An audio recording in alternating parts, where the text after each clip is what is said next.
Lakip sa gitudlo isip bag-ong recruit nga mga traffic enforcers sa dakbayan sa Talisay mao ang mga first responders. Kay dako ang ilang tabang kung adunay mga disgrasya. Ang detalye atong sayran sa report ni Femery Dumabo. Gawas sa pagmaan sa trapiko, aduna na usay medical first responder ang mga sakop sa City of Talisay Traffic Operations Development Authority aron mo muhatag og first aid kung gikinahanglan. Ang City Toda adunay 20 ka mga bag-ong recruits.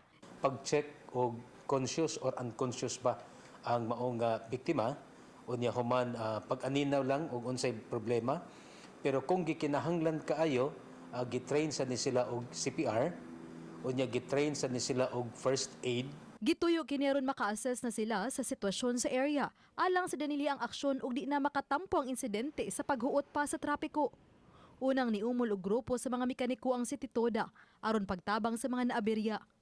Ang 20 ka mga bagong recruit humoy idugang sa 140 ka mga enforcers sa syudad.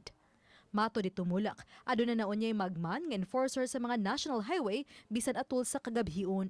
Magsiga ang ilang blinker, paghatag lang og warning alang niadtong kusog kay magpadagan ilabi na gyud sa accident prone area.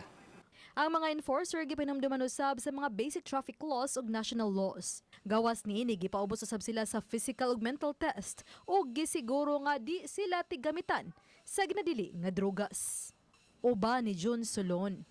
Ako si Femery Dumabok. Balitang Bisdak.